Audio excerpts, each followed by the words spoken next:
Primero que nada, buenos días a todas y todos. Este es un nuevo webinar de la serie de webinars latinos que estamos desarrollando y tiene el objetivo de cubrir un reporte especial sobre lo que ha sido una conferencia internacional de SIDA realizada en Durban, Sudáfrica. Esta ha sido la conferencia número 21 y ha regresado después de 16 años a Durban, lugar donde se hizo la primera conferencia del año 2000, fuera del entorno de los países del norte global, ¿no? Entonces, una conferencia histórica, además realizada en África, y esta vez, 16 años después, regresamos a Durban. El entorno, ¿no? El contexto internacional ha cambiado mucho y de hecho ahora hablamos de prevención combinada y hay varias nuevas estrategias que estamos considerando para la prevención. Estamos también en un contexto en el que hemos cumplido el año 2015 cuando teníamos metas del milenio y ahora estamos hablando de metas de desarrollo sostenible y Naciones Unidas ha planteado, ¿no?, SIDA, unas metas concernientes a la cascada de atención 90-90-90 que tienen para el año 2020, que tienen el objetivo del año 2030, idealmente haber controlado la epidemia del SIDA, ¿no? Para quienes no lo saben, el 90-90-90 tiene que ver con el 90% de personas con VIH diagnosticadas, 90% de estas en tratamiento y 90% de estas con carga viral indetectable. De hecho es un esfuerzo, pero en América Latina estamos tratando de avanzar y no estamos tan mal en relación con otras partes del mundo. Entonces, tenemos la suerte y el honor, la satisfacción de que hoy día nos acompañe el doctor Pedro Can, quien va a hacer una presentación en el tratamiento universal y el PrEP en la prevención combinada. ¿Dónde estamos después de Durban? Eh, Pedro, el doctor Can, se ha dedicado a las enfermedades infecciosas durante los últimos 45 años y ha estado involucrado en el campo del VIH-Sida desde el año 82. Se ha desempeñado como jefe de enfermedades infecciosas en el Hospital Juan Fernández en Buenos Aires, donde actualmente es consultor senior, es presidente de la Fundación Huésped en Argentina, en Buenos Aires, que es una de las mayores ONG que ofrecen servicios a pacientes con y en riesgo de VIH. ¿No? Es también profesor de enfermedades infecciosas de la Facultad de Medicina de la UBA y ha sido presidente de la Sociedad Internacional de SIDA, ¿no? Ahora se mantiene vinculado como asesor externo a varias organizaciones internacionales y ha estado también muy comprometido con el desarrollo de las nuevas directrices para el uso de antirretrovirales de la OMS. Eh, de hecho, además ha trabajado con el doctor Montaner, que fue uno de los que, digamos, ha colaborado en el esfuerzo internacional para visibilizar la importancia del tratamiento como prevención hace algunos años. Un esfuerzo que continúa y que ha desembocado, por ejemplo, en que ahora tengamos lineamientos para el uso de antirretrovirales que plantean esencialmente que apenas se diagnostica una infección debería comenzarse con el tratamiento, ¿no? Lo que llamamos prueba y oferta. ¿Sí? Entonces, esa es lo que quería decir antes de darle la palabra a Pedro. Solo recordarles que este es un webinar que estamos haciendo en vivo, pero que estamos grabando y muy pronto, más tarde o mañana, vamos a subirlo a nuestro canal YouTube, a nuestra página web también y difundirlo en nuestra lista, ¿no? Entonces, lo van a poder ver de manera diferida varias personas que ahora por el horario no pueden estar con nosotros. Si ustedes tienen alguna duda o pregunta, pueden usar la pantalla de chat pequeña al lado en sus monitores para escribirla en el curso de la presentación, ¿no? En los últimos, no sé, 10-15 minutos de esta hora podemos tal vez tener estas preguntas. Bueno, sin más preámbulo, te doy la palabra, Pedro. Gracias por estar aquí. Bueno, muchas gracias Carlos, buenos días a todos y todas. Quiero agradecer a la gente que organiza el webinar NEMUS y en particular a Carlos Cáceres por la invitación a poder compartir con ustedes algunas reflexiones sobre lo que reza aquí el título, el tratamiento universal y la profilaxis preexposición en la prevención combinada, ¿dónde estamos después de Durban? Yo quiero comenzar recordando algo que seguramente todos ustedes tienen presente, y es la situación en la que estábamos en relación a la epidemia de SIDA hace apenas unos pocos años, porque en realidad en términos históricos, la verdad es que hablar de 30, 40 años es muy poco tiempo. Y en aquel momento, fíjense ustedes, un artículo publicado en el New England Journal of Medicine que hablaba de una experiencia de unos 5.800 casos en la ciudad de Nueva York, donde la probabilidad de muerte al año era de más del 50%, y la probabilidad de muerte a los 5 años era del 85%. Es decir, de allí venimos, ¿no? Es muy importante, sobre todo para los más jóvenes que están mirando o participando en este webinar, que tengan, digamos, noción no solo de la foto actual, sino de la película, de lo que ha sido esta historia de la lucha contra el SIDA. Y efectivamente, como ustedes pueden ver aquí, digamos, la cobertura de la terapia antirretroviral ha tenido un crecimiento extraordinario, como recién señalaba Carlos. Lo ven ustedes aquí en las barras negras, y en estas barras negras ustedes pueden ver que para el año 2000 estábamos por debajo de las 200.000 personas en los países en vías de desarrollo del tercer mundo, en tratamiento antirretroviral, y que en este momento estamos en una cifra cercana a los 17 millones. Sin embargo, como pueden ver ustedes, en términos porcentuales, estamos todavía muy lejos de lo que necesitamos, porque tenemos 17 millones de personas en tratamiento, pero probablemente necesitemos una cifra similar a ese número para incorporar todavía, para llegar a lo que se plantea como el 90-90-90.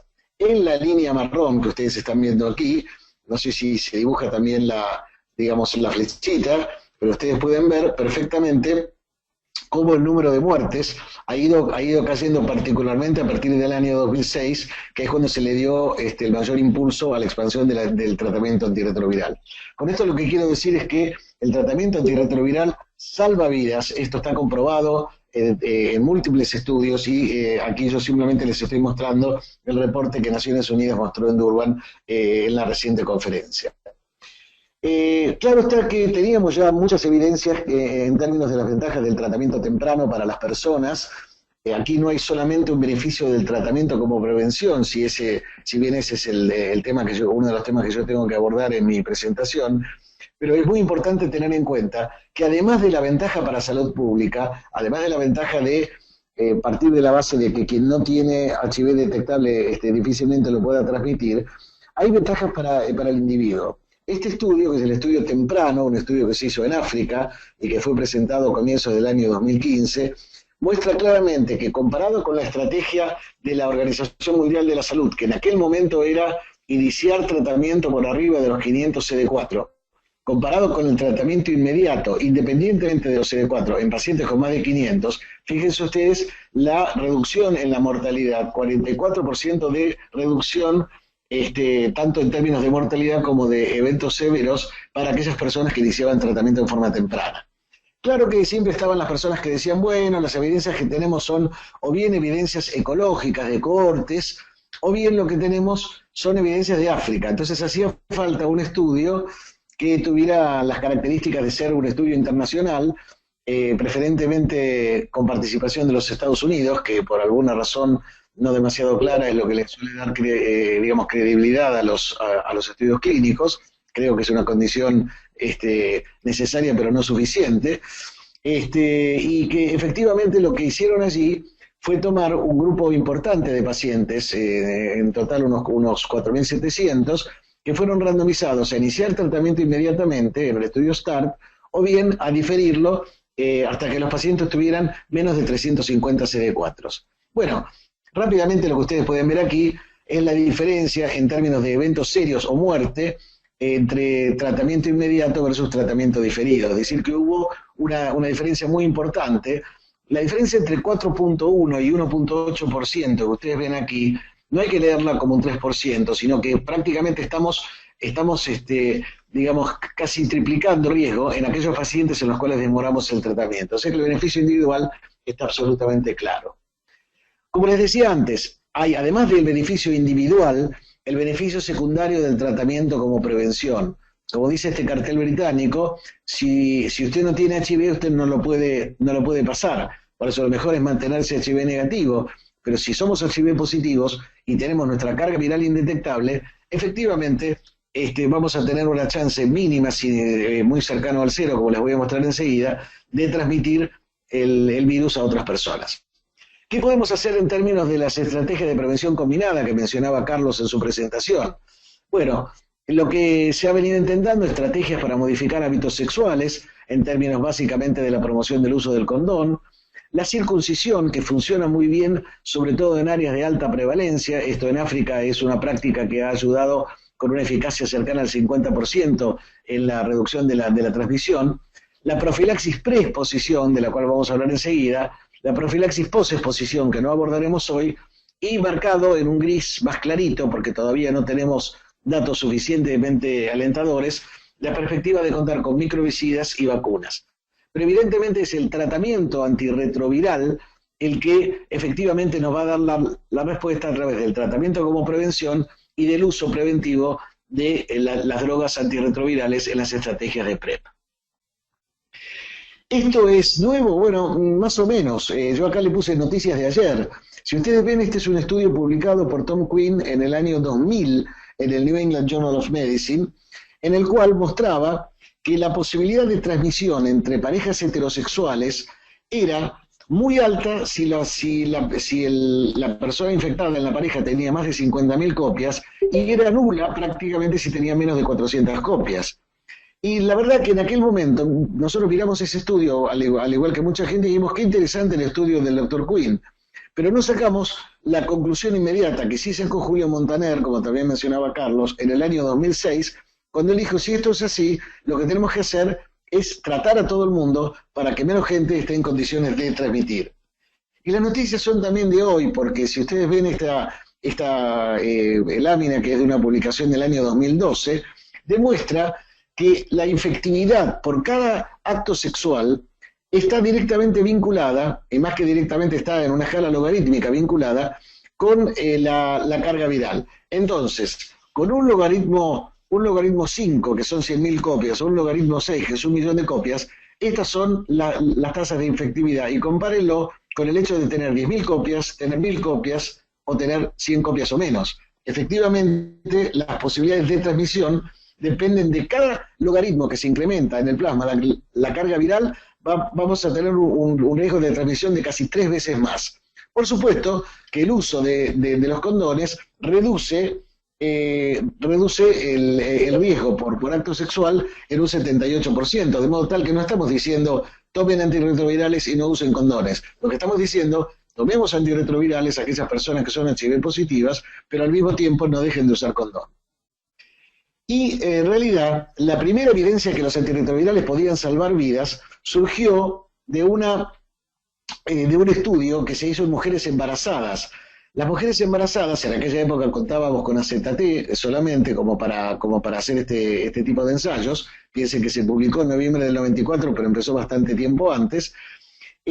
Fueron randomizadas, es decir, aleatorizadas, asignadas al azar, o bien a recibir AZT o a recibir placebo. Y lo que ocurrió fue dramático, porque las mujeres que estaban randomizadas a recibir AZT o sidobudina transmitieron en un 8.3% de los casos, mientras que aquellas mujeres que fueron randomizadas a recibir placebo lo transmitieron en un 25,5%. Y otra vez, aquí la diferencia entre 8 y 25 no es 17, aquí es una reducción de más de los 2/3 en la transmisión materno-fetal, de modo tal que esta fue la primera experiencia que mostró que a través de la prevención se pueden salvar vidas, porque se evitaron infecciones en niños que en aquel momento eran uniformemente mortales para los niños al poco tiempo de vida.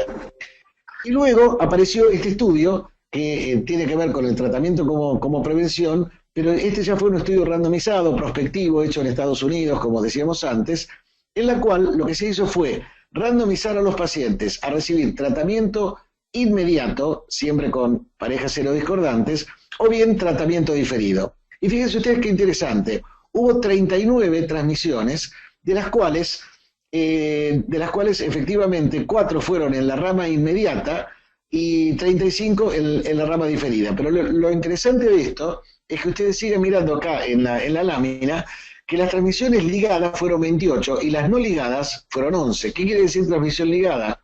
Que el mismo virus de la persona que tenía HIV, el mismo virus de la persona que lo contrajo.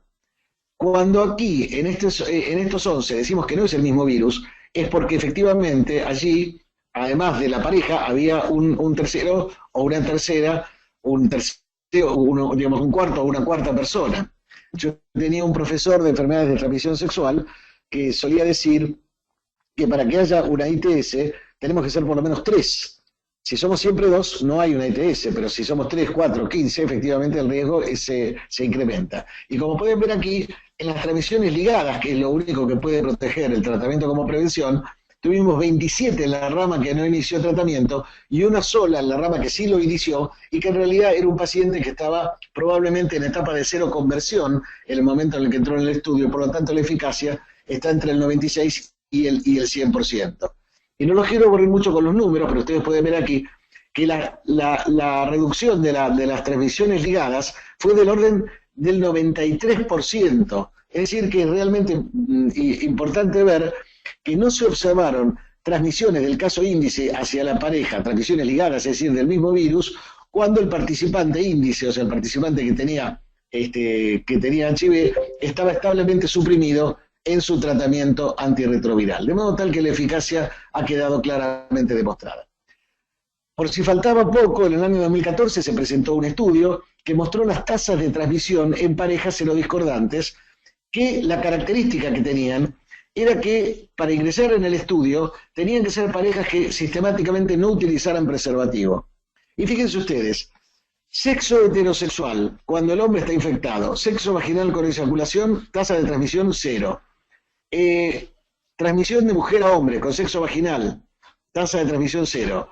Hombres que tienen sexo con hombres, sexo anal receptivo, con eyaculación, sin eyaculación, sexo anal insertivo, en todos los casos es 0. Les llamo la atención que estas rayitas que ustedes ven aquí es lo que estadísticamente se llama el intervalo de confianza, de modo tal que algunas prácticas son probablemente muy cercanas a 0, otras como el sexo anal receptivo sin condón puede tener un cierto riesgo, de modo que no podemos afirmar que sea 0, pero realmente es definitivamente muy bajo. A partir de esto, empezó la pregunta de si teníamos que hacer PrEP o no hacer PrEP, es decir, si el tratamiento como prevención podía alcanzar o no. Primero quiero decirles que en medicina hemos estado utilizando y seguimos utilizando PrEP para otras prácticas. Por ejemplo, si ustedes van a viajar a una zona de malaria, su médico les va a decir probablemente que tienen que tomar unos comprimidos durante unas 6 semanas para evitar contraer la malaria. Si de repente ustedes han estado en contacto con una persona que tiene una tuberculosis pulmonar abierta, les van a hacer profilaxis, o sea, PrEP con isoniazida. Usamos PrEP también en HIV. Usamos, por ejemplo, la asociación de trimetoprima sulfamentoxazol para neumocistis. Usamos acitromicina para la prevención de micobacterium en pacientes con CD4 bajos. Hacemos PrEP en endocarditis infecciosa, pacientes que tienen una enfermedad valvular del corazón. Hacemos PrEP de una manera que no nos damos cuenta. La anticoncepción hormonal es una profilaxis preexposición, es decir, antes del riesgo de la mujer de quedar embarazada, le estamos dando una hormona que impide entonces que se produzca el embarazo. De modo que el concepto de PrEP está bien instalado en la medicina. Hay una serie de estudios que se fueron haciendo, digamos, que ustedes pueden ver aquí, acá hemos listado 4 estudios, y si ustedes ven, algunos estudios fueron hechos en hombres que tienen sexo con hombres, otros fueron hechos en parejas serodiscordantes, el de más abajo en personas que consumen drogas. Y como pueden ver, los números aquí de la eficacia del PrEP, utilizando una asociación de tenofovir con FTC, varían del 45% al 63, al 75 o al 49, según la población que estamos viendo allí. Ahora, fíjense que por debajo de los números que están remarcados en negrita, van a ver otros números. Por ejemplo, la eficacia es del 92% si se detectó tenofovir en sangre. Esto quiere decir si la gente tomaba la medicación. Porque al igual que lo que nos pasa en el tratamiento, los medicamentos actúan si usted se los toma. Si usted no se los toma, los medicamentos no actúan. El PrEP sirve en la medida en que la gente tome la medicación. Y ahí pueden ver ustedes cómo suben los porcentajes en todos los casos. Pero luego tuvimos dos estudios que fueron desalentadores y que fueron en mujeres. Uno fue el FEMPREP y otro fue el estudio VOICE. En el FEMPREP la eficacia fue solo del 6%, o sea, claramente una intervención no recomendable, con una adherencia inferior al 40%, y en el estudio VOICE directamente no hubo diferencias entre ambas ramas. En ambos casos la adherencia fue muy baja. Además de la adherencia, que era un problema serio en estos estudios, hoy sabemos a partir de datos presentados en Durban que probablemente los cambios en la flora vaginal que suelen tener algunas mujeres pueden determinar que el tenofovir sea menos efectivo. Pero esto lo podemos dejar después para aclararlo en las preguntas. Lo concreto es que hasta el año 2014 lo que teníamos eran resultados bastante poco alentadores en términos de PrEP. Ustedes ven en esta lámina que arriba de todo mencionamos los resultados del tratamiento como prevención, 96% de eficacia, la circuncisión masculina entre 50 y 60% según los estudios, y los mejores estudios de PrEP iban del 75% hasta prácticamente resultados negativos como los que teníamos en el estudio VOICE. Entonces, el concepto de PrEP había quedado un tanto desacreditado. Y esto, como les decía antes, está claramente vinculado con la adherencia. Fíjense, en las barras rojas son los resultados globales de estos estudios que les mostré, las barras azules son los mismos resultados cuando los limitamos a los pacientes que tienen tenofovir detectable, es decir, aquellos que efectivamente podían cumplir con el régimen de tratamiento. Entonces, hasta el año 2014 teníamos resultados mixtos, pero el año 2015 fue realmente el año en el cual PrEP adquirió la mayoría de edad gracias a dos estudios muy importantes. Y estos estudios son el estudio Hypergay, un estudio desarrollado en Francia y Canadá, y el estudio PROUD, desarrollado en Inglaterra. Como ven, entre 400 y 500 participantes, en ambos casos tenofovir FTC, con una gran diferencia. En el estudio Hypergay, como les voy a mostrar enseguida, la toma era intermitente, mientras que en el estudio PROUD la toma era continua. Llamativamente, los resultados de eficacia fueron exactamente iguales en los dos, 86%, es decir, se pudieron reducir el 86% de las infecciones, en un caso en la rama con tenofovir intermitente contra placebo y en el otro caso tenofovir continuo contra placebo. El estudio Hypergay tenía un régimen en el cual los voluntarios que participaban en el estudio se tenían que tomar 2 tabletas de tenofovir FTC o placebo, 2 a 24 horas antes del sexo, una tableta 24 horas después y una tableta 48 horas después, como se puede ver acá en el dibujo. Los resultados, como les dije, 86% de reducción, o sea, resultados dramáticamente importantes desde el punto de vista estadístico. Y lo que es interesante que ahora en la conferencia de Durban, siguiendo un poco lo que me había pedido Carlos, se pudo ver que aquellos pacientes que cuando se interrumpió el estudio porque se vio la diferencia de eficacia en la cual se dijo, bueno, basta, ya no podemos más tener pacientes con placebo, vamos a ofrecerle a todos entrar en una fase de etiqueta abierta, llamativamente llegan también al 86% de eficacia esos pacientes cuando entran en la etapa de lo que se llama open label o directamente etiqueta abierta. Así que, tanto en lo que sería una situación de vida real, ya no en un estudio randomizado, como en el estudio randomizado, la eficacia fue del 86%. El estudio PROUD, por el contrario, lo que hizo fue randomizar a los pacientes a recibir en forma inmediata tenofovir FTC o hacerlo en forma diferida, es decir, empezar a los 12 meses. Aquí la provisión de tenofovir FTC fue de todos los días. Y otra vez llegamos a la misma situación, 96% de eficacia con un riesgo digamos, con una reducción del riesgo de un alto número de significación estadística. El número necesario para tratar pacientes evitando una infección es de 13, lo cual es altamente conveniente desde el punto de vista de la costo-efectividad. Luego se hizo un estudio interesante que fue asociar ambas estrategias, PrEP con Treatment as Prevention, es decir, PrEP más tratamiento como prevención. Aquí se tomaron parejas serodiscordantes, en las cuales, como siempre, uno de ellos tiene HIV, el otro no la tiene. Y eran pacientes que el paciente que tenía HIV no había iniciado tratamiento. Entonces se les ofreció iniciar tratamiento antirretroviral a la persona que tenía HIV y por los primeros 6 meses se le dio PrEP a su pareja, que luego se interrumpía. Si el paciente no quería o no podía por alguna razón iniciar tratamiento, se le iniciaba PrEP a la pareja y se le mantenía hasta 6 meses después que esa persona que la persona infectada tuviera carga viral indetectable. Y acá pueden ver ustedes que, de acuerdo a la incidencia en la comunidad a donde se hizo ese estudio, se esperaba una tasa de aproximadamente 39 o 40 infecciones, pueden ver ustedes que en total aparecieron 2 infecciones, con lo cual se obtuvo un 96% de reducción utilizando esta estrategia de asociar PrEP más treatment como prevención. Claro que no todo es tan sencillo. En un estudio presentado ahora en Durban se mostró lo que pasa con los adolescentes, una población altamente difícil tanto para el tratamiento como para la prevención, por las propias características que tienen los adolescentes, de rebeldía, de no querer someterse a, digamos, a las indicaciones de los adultos. Hemos pasado todos por esa etapa y quienes tenemos hijos sabemos que es una etapa que hay que acompañar y transitar con ellos. Lo que sucede es que en Estados Unidos los jóvenes varones que tienen sexo con otros varones, particularmente de las comunidades afroamericanas o latinas, son las comunidades que están en más alto riesgo para desarrollar infecciones por el virus HIV. Fíjense ustedes que han escreeneado para este estudio en adolescentes 2.864 individuos.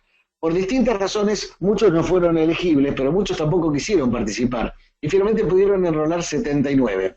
Y fíjense ustedes que lo que se pudo ver aquí es que hubo de 79 3 seroconversiones, lo cual es una incidencia muy alta, 6.41 por 100 pacientes año. Lo preocupante aquí es los niveles de tenofovir. Fíjense, en la semana 4, ¿no?, el 60% tenía niveles adecuados de tenofovir, semana 8 baja, semana 12 baja, semana 24 baja, y llegamos a la semana 48 con, digamos, menos de la mitad de lo que teníamos en la semana 4. Entonces esto se correspondía con una menor frecuencia de las visitas que estaban programadas en el protocolo, es decir, que cuando se bajaba un poco el control del profesional que tenía a cargo el estudio y el adolescente venía menos seguido, también su adherencia al tratamiento era menor. Así que este es un problema para tener en cuenta. Nuevamente repito lo obvio, las drogas actúan si el paciente se las toma. Y tenemos un estudio que se publicó en JAMA el año pasado, que fue el estudio Partner, en el cual, digamos que yo ya de alguna manera comenté un estudio similar, y pueden ver aquí que efectivamente todas las diferentes prácticas sexuales tenían un riesgo, si no de cero, muy cercano a cero, por los diferentes intervalos de confianza, en personas que no tenían, que no usaban preservativos o relaciones sexuales. Ahora en Durban se presentó un estudio muy similar, en el cual les estoy contando, digamos, la evolución de este estudio, en el cual, como pueden ver aquí, otra vez, PrEP más terapia antirretroviral, si en la pareja serodiscordante aceptaba empezar el tratamiento, o bien PrEP y luego, más tarde empezaba el tratamiento la pareja serodiscordante y siempre se mantenía el PrEP por 6 meses. Y otra vez tenemos los mismos resultados, en los cuales tenemos una reducción dramática del 95% en este caso, en este estudio que se hizo esta vez en África. Luego tenemos otro estudio que es PrEP para jóvenes, hombres que tienen sexo con hombres en los Estados Unidos, y muy similar a lo que yo les había mostrado del estudio que se presentó en Durban. Este es un estudio que se presentó el año pasado en el Congreso de la IAS, y como pueden ver, otra vez una incidencia de 3.29, esta vez de 3.29 infecciones por 100 pacientes años. Efectivamente, tenemos allí un problema serio. Y fíjense que evidentemente la situación sociocultural tiene mucho que ver con esto, porque los individuos afroamericanos son los que tienen menos adherencia, digamos, al tratamiento, mientras que la población latina, esto es una buena noticia para nosotros, tiene una adherencia que es bastante buena, aunque con el tiempo también va decayendo. Una cosa que se presentó también en Durban es el PrEP durante el embarazo y la lactancia. Es decir, acá lo que hicieron fue un estudio retrospectivo de 27 mujeres que estaban consideradas como estando en un riesgo sustancial para la infección por HIV. Todas menos una tenían parejas HIV positivas, mientras que la mujer que no tenía una pareja HIV positiva tenía una pareja que era bisexual, de modo que tenía sexo con hombres también. De las parejas HIV positivas, el 73% estaban en tratamiento antirretroviral, pero solo el 42% tenía documentada supresión viral. De las 24 mujeres que se les ofrecieron tomar tenofovir FTC, solo 16, o sea, 2/3, decidieron utilizarlo.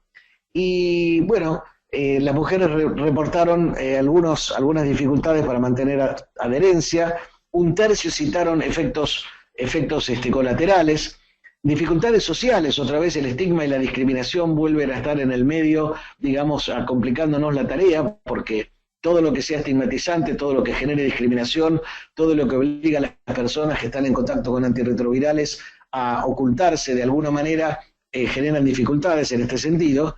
Y en este estudio hubo solamente una seroconversión en una mujer que no tomaba PrEP. Este es un estudio que no tiene valor estadístico, pero simplemente para mostrarles que el escenario del PrEP va mucho más allá de solamente las relaciones de hombres que tienen sexo con hombres. De modo tal que si miramos los estudios de efectividad, podemos ver que tenemos desde estudios de muy baja efectividad hasta estudios como el caso del Voice, por ejemplo, que en realidad la rama que estuvo expuesta tuvo cuando tomaba tenofovir FTC tuvo una eficacia negativa del 4%, es decir, hubo más infecciones en esa rama, mientras que en la rama que tomaba tenofovir solo fue de casi el 50%, contra el 86% del estudio Prout y del estudio Hypergay, y efectivamente el tratamiento como prevención, es decir, tratar a las personas que viven con el virus, tiene una eficacia entre 96 y 100%.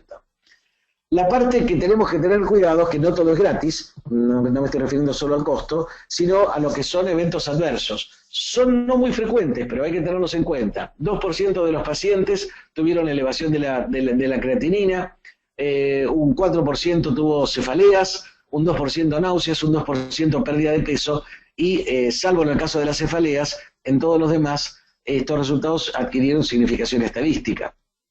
También en 2 proyectos aquí se ha subrayado la caída del clearance de creatinina, que es una medida que usamos los médicos para medir el funcionamiento de los riñones, y pueden ver que para la semana 12 había un 5% de caída del clearance de creatinina, mientras que un 30% de los pacientes tuvieron hasta un 10%, digamos, de pérdida de la función renal. Y que la declinación está claramente correlacionada con los niveles de tenofovir en sangre, es decir, que los que se toman la medicación tienen el efecto positivo, pero hay un riesgo de afectación de la función renal, que lo que obliga en todo caso es no al hecho de no usar PrEP, sino por el contrario, a usarlo bajo control médico, con controles periódicos de la función renal. Y también en el estudio Partners, en el cual participaron hombres y mujeres, pueden ver que hubo un pequeño porcentaje, de alrededor del 1 al 2%, que tuvieron enfermedad renal. El otro problema que tenemos con el tenofovir es que el tenofovir afecta la masa mineral ósea, es decir, nuestros huesos. Ustedes seguramente tendrán una tía, tendrán una abuela que tiene osteoporosis, es decir, que tiene sus huesos con una estructura más parecida a una esponja que parecida a una tabla de madera. Bueno, eso puede acelerarse, por supuesto se acelera con la edad, se ve mucho más en las mujeres posmenopáusicas, pero la exposición a tenofovir genera una cierta pérdida de la masa mineral ósea, como pueden ver aquí en el gráfico de la izquierda, que es spine, se refiere a la columna vertebral, o en la derecha, que es, la cadera total. Y como pueden ver, hay una caída inicial en el caso de la cadera que luego tiende de alguna manera a normalizarse, pero no pasa lo mismo con la columna vertebral. En el estudio IPREX, la buena noticia es que después de suspender el PrEP, es decir, la asociación de tenofovir FTC, los valores tienden a normalizarse, de modo tal que el daño no es permanente. Y uno supone que una persona que toma PrEP no lo va a tomar de por vida. Esta estrategia no está pensada para tomarla desde los 15 hasta los 80 años, porque efectivamente no sería lo más apropiado. El otro punto es el riesgo de resistencia. ¿Qué pasa si yo, que me indican PrEP porque pertenezco a una población de alto riesgo? ¿Qué llamamos población de alto riesgo? Una población que tiene un frecuente intercambio de parejas sexuales y que tiene sexo no protegido con condón. Entonces, yo me estoy moviendo en un ambiente de gente que tiene una actividad sexual como la mía, de modo que la chance de toparme con una persona que tenga una infección reciente con una alta carga viral, cuando la infección es muy reciente, la carga viral es muy alta, es alta, y por lo tanto el riesgo de que yo contraiga esa infección también existe. Y yo estoy tomando solamente 2 drogas, que estas 2 drogas no son suficientes para controlar el virus. Por lo tanto, podría haber la selección de resistencia. Fíjense ustedes que en estos estudios que están analizados aquí, que son los estudios clásicos antes del Prout y del Hypergay, hubo 9 infecciones, 9 infecciones nuevas, en todo caso, con resistencia a drogas, de las cuales 2 estaban en la rama placebo y 11 estaban en la rama activa. De todas maneras, lo importante está aquí en la parte más baja de la diapositiva. El número necesario para producir un daño es 1844 pacientes que estén tomando PrEP. Entonces, por cada 1844 va a aparecer uno que se va a pescar una cepa resistente. El número necesario para prevenir la infección está entre 13 y 60, de modo tal que nuevamente aquí la estadística favorece el uso del PrEP. Lo importante para los compañeros que están mirando este webinar es que las estadísticas sirven para las grandes poblaciones, porque si a mí me tocó, aunque el médico me diga que es muy raro, en mi estadística yo voy a hacer el 100%, de modo tal que hay que tener presente estas circunstancias. El otro riesgo era pensar que podía haber una desinhibición en el cuidado sexual. Bueno, estoy tomando mi PrEP y por lo tanto puedo dedicarme tranquilamente a expandir, digamos, el horizonte de mi actividad sexual. Y fíjense ustedes que, sin embargo, tanto en la rama placebo como en la rama que tomaba tenofovir FTC, el número de participantes que tenían sexo anal receptivo no se modificó, sino que por el contrario tendió a ir a la baja. Y ustedes dirán, ¿por qué fue a la baja? Y fue a la baja básicamente porque en estos protocolos hay un permanente asesoramiento a los pacientes, hay distribución de condones, hay, digamos, en cada visita insistencia en los cuidados, y eso hizo que en realidad mejorara un poco la conducta. Y por el otro lado, porcentaje de personas con sexo anal receptivo que usaron preservativos tuvo un pequeño aumento al principio y se mantuvo durante todo el estudio. De modo tal que la desinhibición en el cuidado sexual, al menos en el estudio IPREX, no fue un problema entre hombres que tienen sexo con hombres. Luego podemos ver que el tema que sí es una dificultad son las infecciones de transmisión sexual. En 2 estudios que se realizaron en los Estados Unidos, uno en Nueva York y el otro en San Francisco, hubo un aumento claro que llegó hasta el 51% en el caso de San Francisco, de personas que tuvieron una nueva infección de transmisión sexual. Nos referimos a sífilis, nos referimos a gonorrea, a herpes, a hepatitis B, hepatitis C, que puede transmitirse también, particularmente en los hombres que tienen sexo con hombres no protegidos con preservativo. Y una nota de precaución, porque en un congreso a comienzos de este año se presentó el primer caso de un paciente que se pescó el HIV, es decir, que contrajo la infección por HIV estando en tratamiento con PrEP por los últimos 24 meses y a donde tenía una buena concentración de tenofovir y se le transmitió un virus resistente, como ustedes pueden ver aquí, resistente a inhibidores nucleócidos de la transcriptasa reversa, a inhibidores no nucleócidos e inclusive resistente a los inhibidores de la integrasa. Entonces, la conclusión que se llegó aquí es que este es el primer caso de un fallo de PrEP con adquisición de un virus multiresistente. Con esto no estoy diciendo que tenemos que abandonar la estrategia de PrEP, pero que tenemos que valorar el costo-beneficio, no solamente en términos económicos, sino también en términos de los riesgos que puede implicar el uso del PrEP. Por eso lo limitamos a poblaciones de alto turnover sexual, digamos las poblaciones trans o las poblaciones de hombres que tienen sexo con hombres que tengan un alto nivel de intercambio de sexo no protegido con condón, el cual seguimos recomendando que debe ser usado. De modo tal que para llegar al final tenemos los interrogantes. Bueno, todavía no tenemos totalmente claro si va a funcionar igual en las parejas heterosexuales por las dificultades que tenemos en la mujer. La pregunta de si generará riesgo compensatorio, al menos no es el caso en los estudios que les mostré, no parece haber un aumento de riesgo en el marco del estudio clínico. La pregunta es, cuando PrEP pase a ser una estrategia que usamos en todos los pacientes que estén elegibles para esto, y ya no en el contexto de un estudio clínico, si esto no puede llevar a un aumento del riesgo en la actividad sexual. ¿Producirá toxicidad a largo plazo? ¿Estamos limitados a usar tenofovir FTC o servirán otras drogas?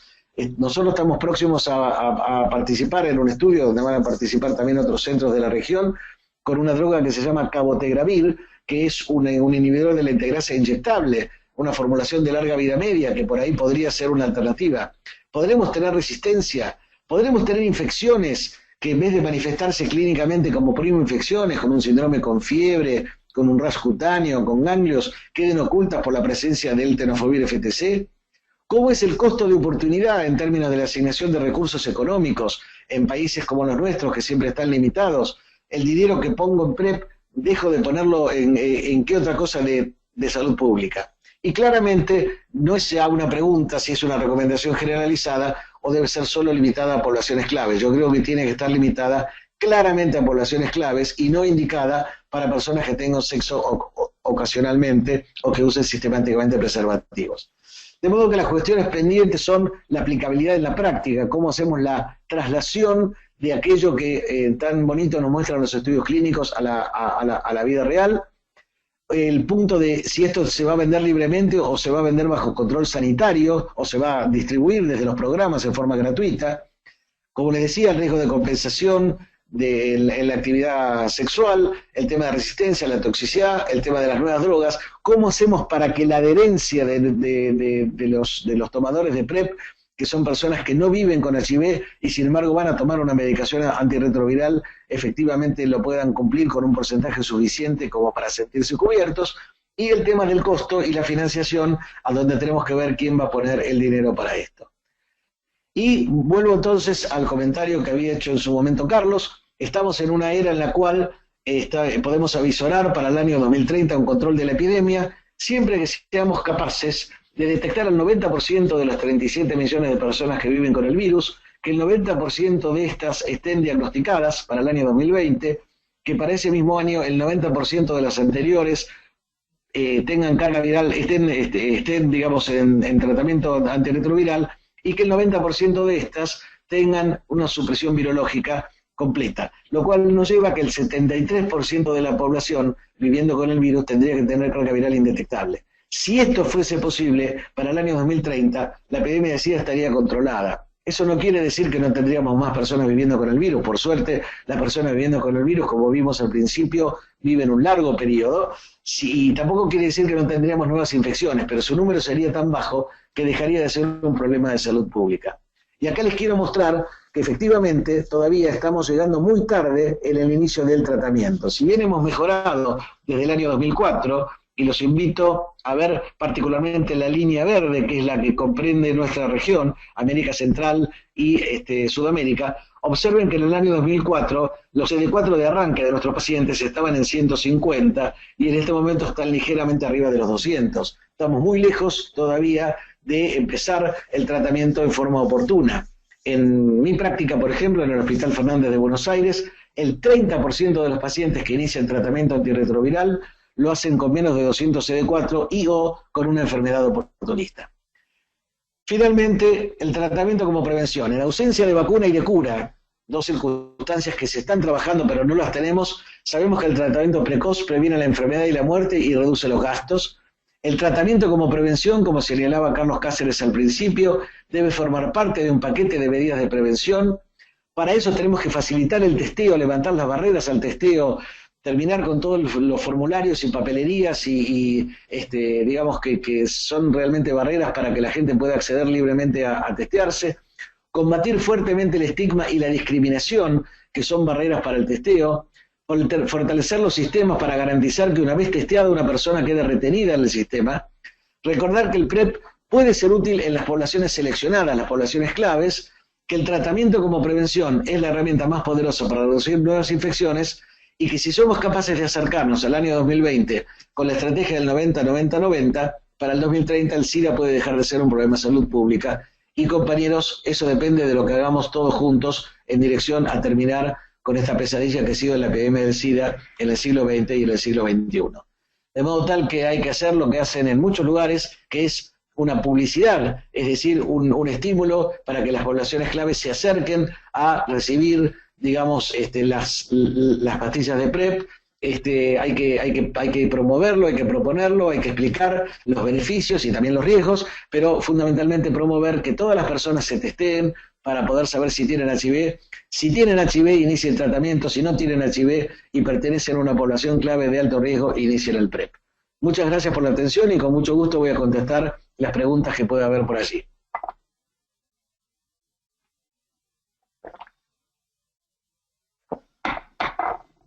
¿Están allí? Muchas gracias, Pedro. Disculpa que no estaba con mi micrófono apagado. en realidad ha sido una presentación muy interesante, muy amplia. No solo has hablado de la conferencia, sino que has hecho una descripción general que ha tenido que ver con digamos, todo lo previo y o sea, has hecho un presentado antecedentes bastante más amplios, ¿no? Y creo que es importante para una presentación como esta. Lo que iba a mencionar es que, en primer lugar, el, uh, tal vez han habido algunas cositas en los últimos 2 años que han hecho la discusión sobre PrEP más rica.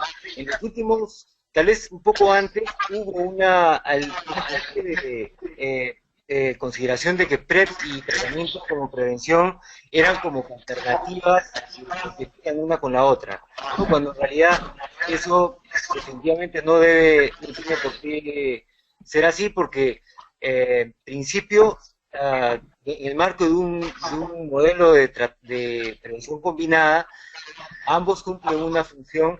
Para que el tratamiento como prevención funcione, tenemos que tener a la persona diagnosticada tempranamente y en tratamiento.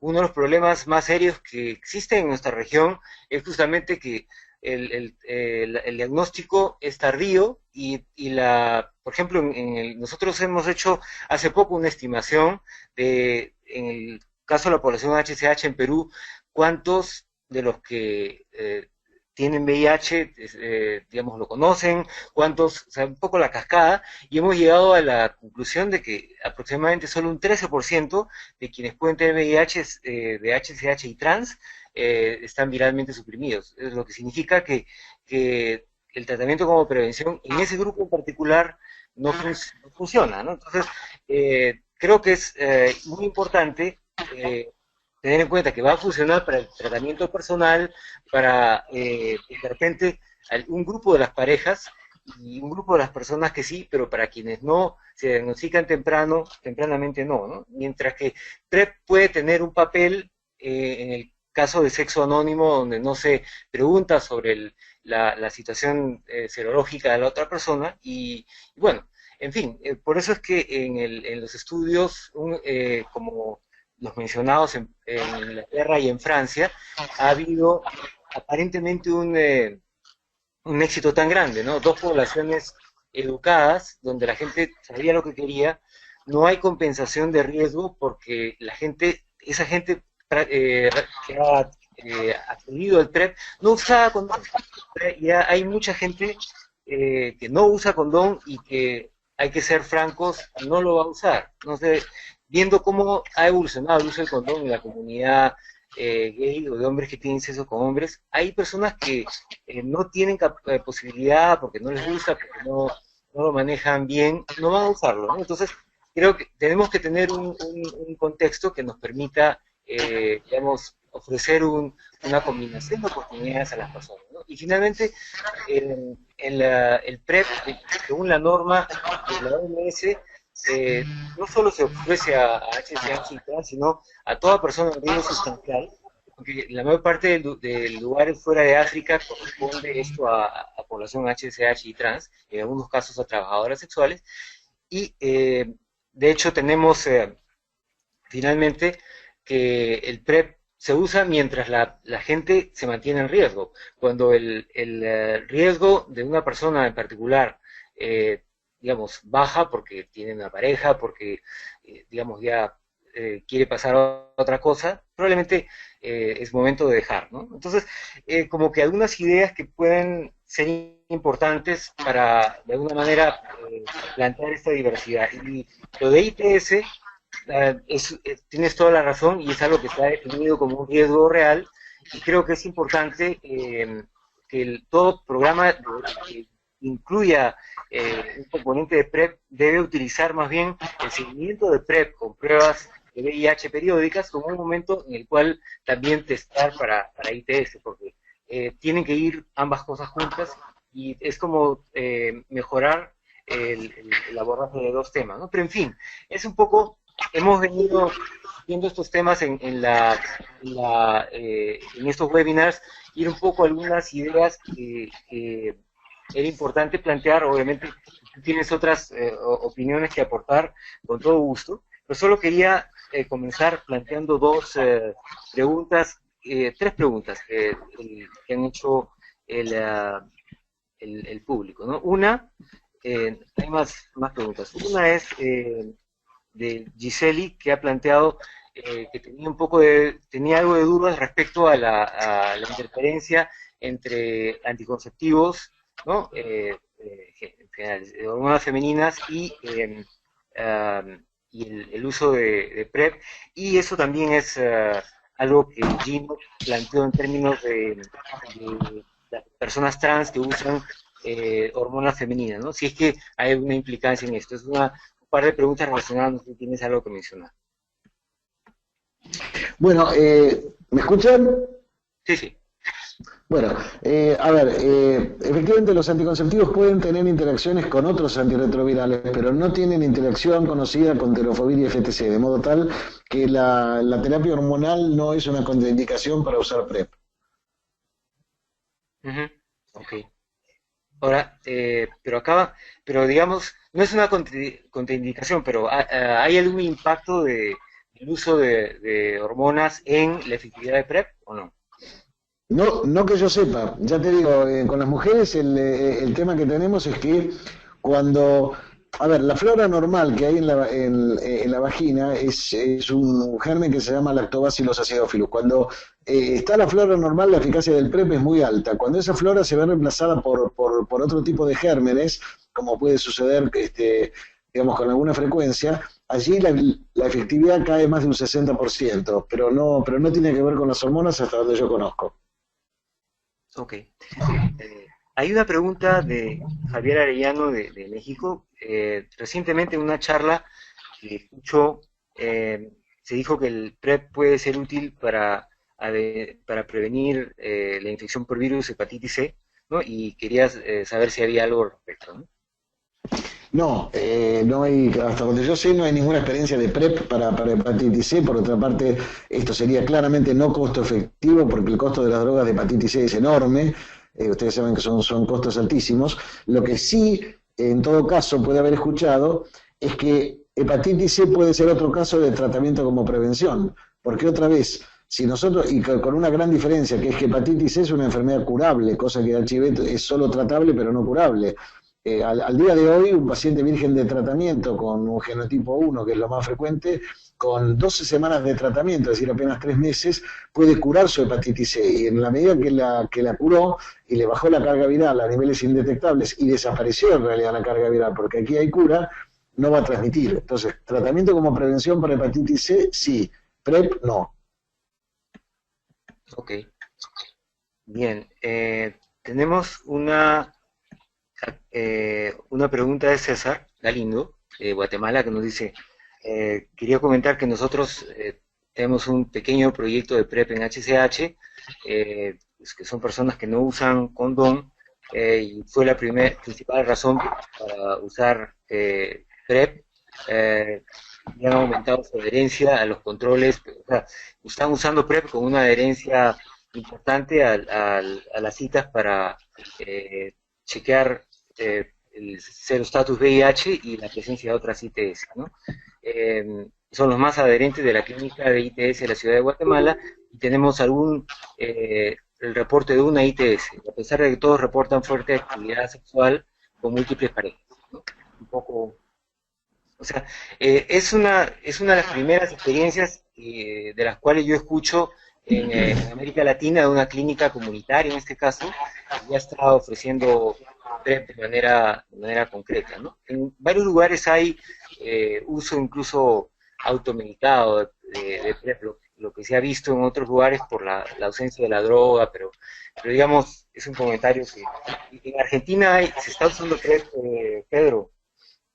No, en Argentina no se está usando PrEP en forma, digamos, oficial. Hay sí, digamos así, indicaciones individuales que podemos estar haciendo algunos profesionales, pero no hay una cobertura por ahora por parte del Programa Nacional ni por la Seguridad Social.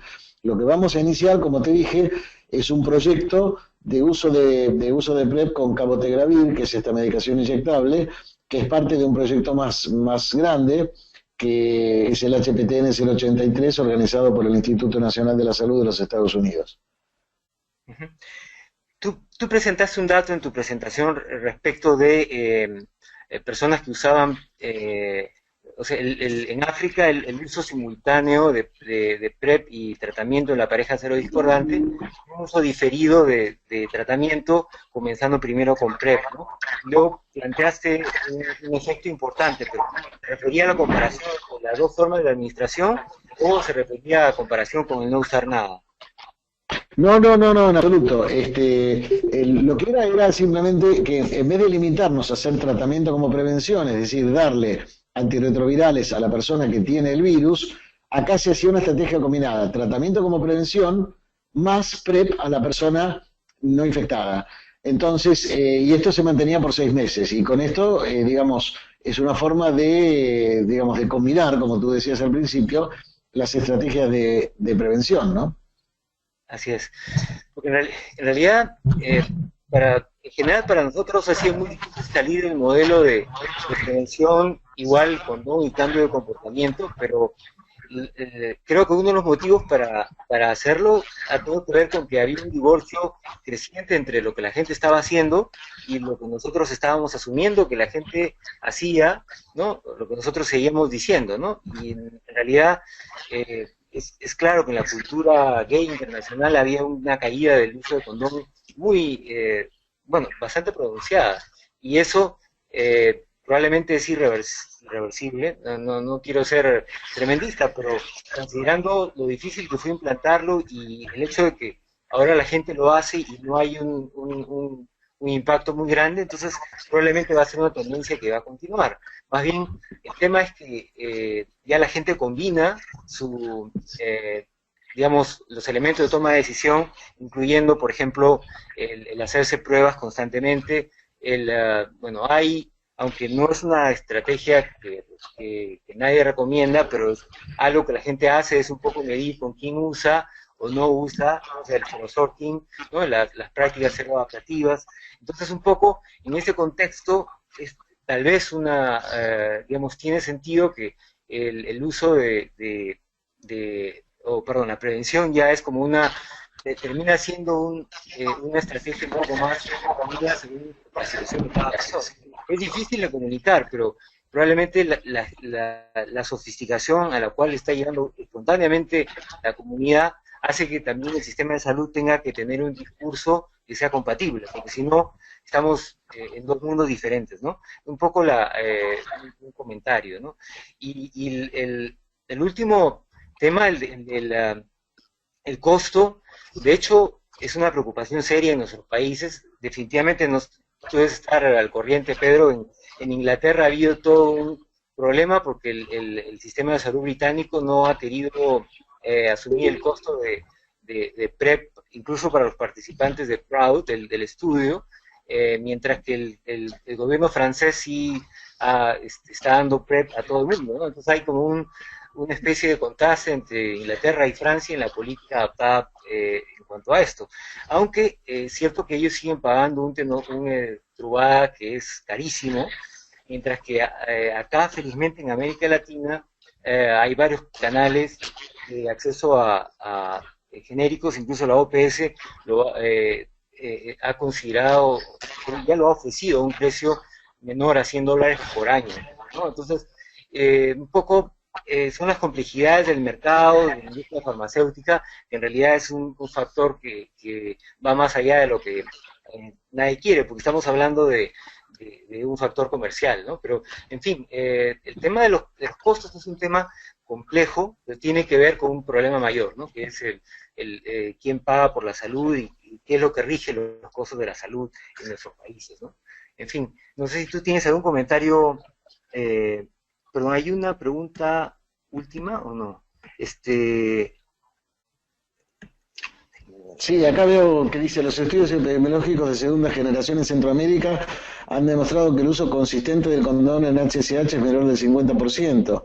Entonces, si ni en los peores años de la epidemia se usó el condón y ahora, ¿por qué no proponer el enfoque de reducción de riesgo y aceptar que la PrEP sea una opción para los que no usan condón? Por supuesto, pero es que yo creo que, a ver, existe una variedad de recursos para no contraer el HIV. Este, digamos, de hecho, hay algunos recursos que además de proteger contra la adquisición del virus, también protegen, evitan embarazos no deseados, evitan otras ITS como es el uso del condón. Yo no dejaría de preconizar el uso del condón y de recomendarlo, lo cual no significa transformarlo en mandatorio ni en la única opción. Precisamente el PrEP surge, como dice aquí César, el PrEP surge como una alternativa para aquellos que no usan condón. Esto es una realidad. La gente no es como uno quisiera o no actúa como a uno le pareciera que debiera actuar, sino que actúa como puede, como quiere, como sabe. Y entonces es obligación de los sistemas de salud dar respuestas que puedan cubrir a la gran mayoría, en lo posible hasta el 100%, si fuera posible, de las personas a riesgo, ¿no? Exactamente, exactamente. No, es una discusión muy compleja, es muy rica y creo que eh, la discusión en la región está cambiando.